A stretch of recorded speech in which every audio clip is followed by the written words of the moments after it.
Salut à tous et bienvenue dans AI Insider, votre dose quotidienne d'actualité sur l'intelligence artificielle. Comme chaque jour, on décrypte ensemble les avancées les plus marquantes du secteur et aujourd'hui, autant vous dire qu'il y a du lourd. Alors, au menu, Alibaba qui met sur la table plus de 52 milliards de dollars pour booster son cloud et son IA, les robots humanoïdes qui deviennent de plus en plus réalistes et Emmanuel Macron qui tente de rassembler le monde autour de la gouvernance de l'IA. Et en bonus, on testera une IA signée Google qui analyse ce que vous lui montrez en direct.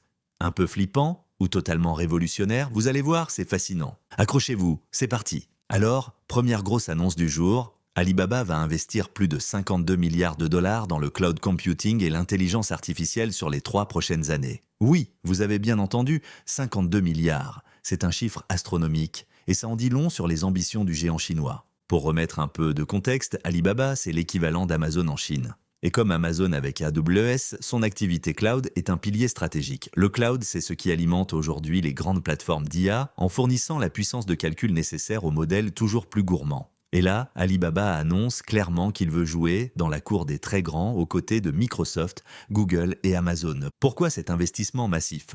Plusieurs raisons. Déjà, l'intelligence artificielle est devenue le nerf de la guerre technologique. Entre la montée en puissance des modèles comme ChatGPT, Gemini et les ambitions de la Chine dans l'IA générative, il est crucial pour Alibaba de ne pas se laisser distancer. Ensuite, il faut dire que son activité cloud a été un peu bousculée ces derniers temps avec une concurrence féroce et un ralentissement économique en Chine. Donc, en injectant autant d'argent, Alibaba cherche à se repositionner comme un leader incontournable. Et concrètement, ça va changer quoi? Eh bien, cet investissement va permettre de développer des infrastructures plus performantes, de nouveaux modèles d'IA et peut-être de voir émerger des services et applications encore plus avancés pour les entreprises et les particuliers. On pourrait assister à une montée en puissance d'assistants virtuels, d'outils de traduction en temps réel ou même d'IA capables de générer du contenu multimédia hyper réaliste. Bref, du lourd. En tout cas, une chose est sûre, avec un tel budget, Alibaba envoie un signal fort et annonce qu'il ne compte pas être un simple suiveur,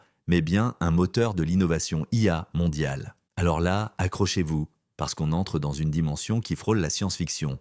Les robots humanoïdes font un bond en avant spectaculaire, et ce, grâce aux avancées en intelligence artificielle. D'un côté, on a Tesla et son robot Optimus, qui devient de plus en plus autonome et pourrait bientôt être produit par milliers. Oui, Elon Musk voit grand, comme toujours, et il imagine déjà un monde où ces robots fabriquent d'autres produits en usine ou assistent les humains au quotidien. Mais Optimus n'est pas le seul sur le terrain. Il y a aussi Aria, un robot conçu par Realbotix, qui mise sur l'intelligence sociale. L'idée? Offrir une présence, une compagnie, voire une petite amie numérique. Aria, d'ailleurs, a déclaré vouloir rencontrer Optimus. Oui, les robots ont désormais des crushs. On n'est pas encore dans un épisode de Black Mirror, mais on s'en rapproche. Et ce n'est pas tout. Il y a aussi Protoclone de Clone Robotics qui intègre plus de 1000 myofibres pour des mouvements encore plus réalistes.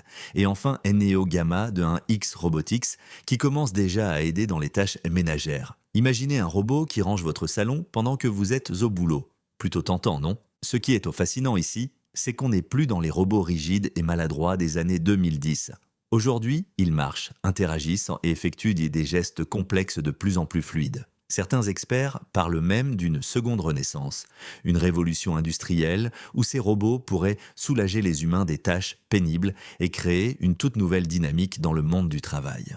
Bien sûr, il reste des questions éthiques et pratiques. Est-on prêt à cohabiter avec ces machines? Vont-elles nous remplacer dans certains emplois? Et surtout, qui aura le contrôle sur ces intelligences mécaniques? Mais une chose est certaine, l'arrivée massive de ces robots va transformer notre quotidien bien plus vite qu'on ne le pense. Pendant que la tech avance à vitesse grand V, les gouvernements, eux, essaient de rattraper le train en marche. Et c'est justement ce que voulait faire Emmanuel Macron en organisant un sommet sur l'intelligence artificielle. L'objectif? Réunir les différents acteurs, États, entreprises, chercheurs pour parler gouvernance mondiale de l'IA. Bon, sur le papier, c'est une belle initiative. Mais dans la réalité, ce n'est pas si simple. Déjà, les États-Unis et le Royaume-Uni n'ont pas vraiment joué le jeu. La déclaration finale est donc restée assez vague, faute d'un consensus clair entre les grandes puissances. Traduction, on est encore loin d'un cadre réglementaire global qui mettrait tout le monde d'accord. Cela dit, il y a un point positif. Le sommet a réussi à mobiliser des milliers d'acteurs du secteur. Gouvernements, industriels, chercheurs,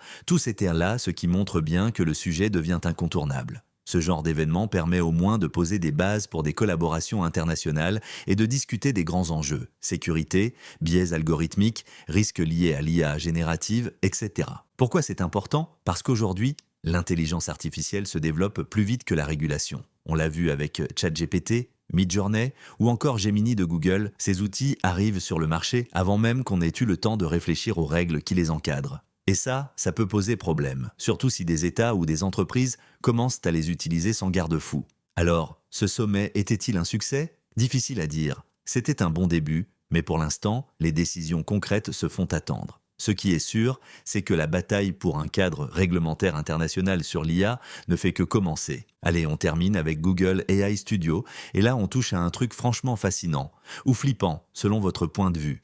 Imaginez, vous allumez votre caméra, vous montrez un objet, ou partagez votre écran, et une intelligence artificielle vous analyse tout ça en direct. Eh bien, c'est exactement ce que propose Google AI Studio avec Gemini 2.0 Flash expérimental. Une IA qui voit, qui comprend ce que vous lui montrez et qui vous répond en temps réel. Alors, concrètement, comment ça marche? Pour y accéder, il faut être abonné à Google Gemini Advanced, donc une version payante. Une fois dedans, vous avez 3 options principales. Talk to Gemini, pour discuter en vocal comme un assistant IA classique. Share your screen, où vous montrez votre écran à Gemini, qui peut alors analyser un document, expliquer une interface logicielle ou vous aider en temps réel. Show Gemini, où vous activez votre caméra et là, l'IA voit ce que vous lui montrez et peut répondre à des questions dessus.